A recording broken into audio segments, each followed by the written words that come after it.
Have you ever had that eerie feeling? Suddenly, waking up in that half-asleep, half-awake state, your consciousness is crystal clear, yet you can only lie there watching your physical body on the bed. Don't panic, you might have encountered something even more extraordinary than sleep paralysis, astral projection. Today, we're diving deep into this fascinating consciousness phenomenon that has captivated countless people. And for my students on the path of higher dimensional awareness, it's already a regular occurrence. One student's experience still sticks with me. Sister Liu, last month, she worked overtime until 3 a.m. and collapsed into sleep immediately. She told me, "Teacher, as I drifted off, I suddenly felt a lightness at the back of my head. It was like my whole body floated up like a balloon. When I looked down, I could clearly see myself sleeping with a frown at my desk, even counting the half-eaten takeout box on my colleague's table. The craziest part? I floated into the meeting room and happened to overhear my boss complaining about the project progress on the call. My boss is also spiritual. When I told her about it, she was shocked and said she'd love to meet you someday. The key detail, she wasn't even in the office that night, but I saw her clearly. It was incredible. Once you've experienced this kind of out-of-body experience, you'll be hooked. Take me, for example, my upcoming book, Dreams Are Reality, set to publish next year, my debut work, documents my interstellar journeys over the past 2 years and the insights I gained upon returning. I spent just one day organizing my notes, finding a publisher, and starting the layout and proofreading process, all to help expand your consciousness. As recently as a few days ago, I had another projection. In a dream, I was a descendant of the ancient Egyptian gods, and a name popped into my mind. Thoth, the ibis-headed deity depicted in Egyptian murals as the keeper of wisdom, Thoth guided me, urging me to pass down his teachings. Even the Taoist concept of Yuanshen leaving the body, primordial spirit exiting the physical form, describes almost the exact same experience, just different cultural contexts. Even in the 18th century, the Swedish scholar Emanuel Swedenborg drew silver threads connecting the physical body to the astral body in his diaries, calling them the lifeline for consciousness to return. I'm sure many of you are wondering, can I practice this myself? Let's be clear.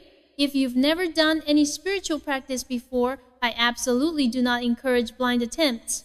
From my experience, astral projection occurs in a state of extreme relaxation, for example, right before waking up in the early morning. Turn off all lights, lie flat, and focus intently on your breath. Gradually let your body sink into a numb state.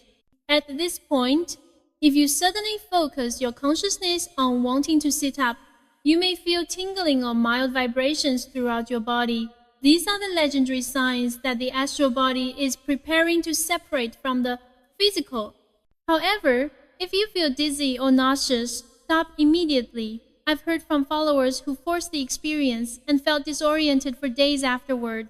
In my understanding, this happens when the soul and physical body are out of alignment. But don't be intimidated by these mysterious descriptions. Scientists have long been studying this phenomenon. A Swiss research team conducted an experiment. Participants wore special goggles that simulated a bird's eye view from the ceiling. Meanwhile, researchers gently touched both the participants' backs and the mannequin in front of them. In less than 10 minutes, the participants firmly believed the mannequin was their own body and even hesitated to move, fearing they would fall. Stimulating the angular gyrus in the brain can also directly trigger the sensation of lightness and floating. But here's the thing, there's no smoke without fire. I share this with you simply to show that beyond dreams, there are deeper experiences that can offer guidance in life. With this guidance, we can better realize our life's potential and shine. Below, I'm sharing 8 practical methods to raise your consciousness, helping you first attain awakening experiences, see through illusions, and perceive the true nature of the world. Master these before considering advanced practices, and you'll be more open to trusting what might seem absurd at first glance. Remember, secrets are hidden and can only be unlocked through frequency, resonance, and alignment. Method 1. Reflect on dreams upon waking. Instead of jumping out of bed immediately, close your eyes and recall your dreams. Ask yourself, what can I learn from them? Are there insights that can solve real-life problems? How can I apply these insights to create something meaningful? For example, when I was writing a song, I connected with a melody that perfectly matched lyrics I'd written earlier. They didn't come to me on the same day, but our consciousness is always leaping. This is also a revelation from Thoth. Method 2. Be present and purify your food. When eating, focus fully on your food. Perform a consciousness purification. Visualize a blue light, like ultraviolet sterilization, surrounding the food. There's no need to feel guilty or fearful. Your body knows what it needs. This practice raises the food's frequency. As a highly sensitive person, I used to feel physically ill, nausea, headaches, chills after eating food from people with impure intentions. But this method, combined with gratitude, changed everything. I now sincerely thank my food. No more guilt about eating meat. I once tried being vegetarian for 3 days and nearly fainted. As Thoth said, your body is a temple. You must keep it healthy to access higher wisdom. Only then can I fulfill my mission of shifting the world's frequency toward abundance, joy, and wellness. Method 3. Emotional tracing journal. When angry or anxious, write immediately, I'm feeling emotion because trigger. Then ask yourself, what do I truly want? Turn emotions into self-awareness.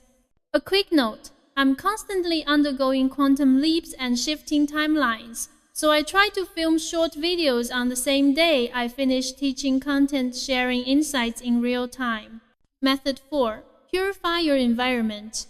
Every week, discard useless items, especially broken, unused, or energy-draining objects. Method 5. Stop judging yourself. Observe your thoughts like you would a friend.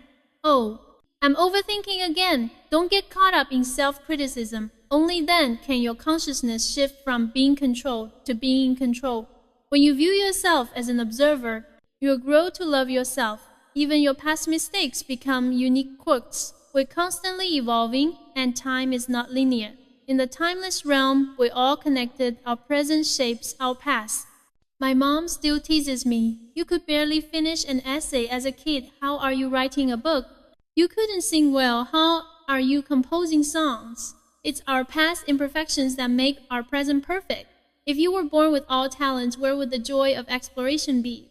This is the universe's greatest gift. Even if you're not wealthy now, your future is limitless. No one can predict it but you. Guard your dreams closely. Method 6. Break limiting beliefs. Replace I can't, I'll try with I can, I will succeed. You don't need to force it, just affirm the new belief before taking action, and it will automatically align your frequency to expand your consciousness. Method 7. Invest time in high-frequency activities. Read high-vibration books with the question, how can I apply this? Turn wisdom into lived experience. I wrote my book partly because I read 386 books in 1 month before starting an impossible-seeming task that clarified my path. It even helped me let go of the obsession to thank those who hurt you. Yes, gratitude is powerful, but I won't tolerate injustice. The universe protects those with pure hearts. You too. Don't fear authority. Stand up for what's right. Method 8. Distance yourself from energy draining people. Choosing the right company is crucial. I'm grateful that my life is filled with mentors, not saboteurs. I can't associate with people who act out of negativity. True friends offer sincere support. Don't worry if others don't understand you. Connect with like-minded souls. How did you find me? That's how you find your tribe. Your thoughts, shares, and actions create powerful waves in the universe's resonance field, waves that ripple across existence. You are never alone. Your family, ancestors, and spiritual guides are leading you toward your life's purpose. These 8 methods form a cycle. Start using them today to transform your life and shine brightly. Whether you've had these extraordinary experiences or not, it won't stop you from raising your consciousness and creating a better life. If you want to share your own stories, feel free to leave a comment below. Follow me to unlock more mysteries beyond this dimensional realm.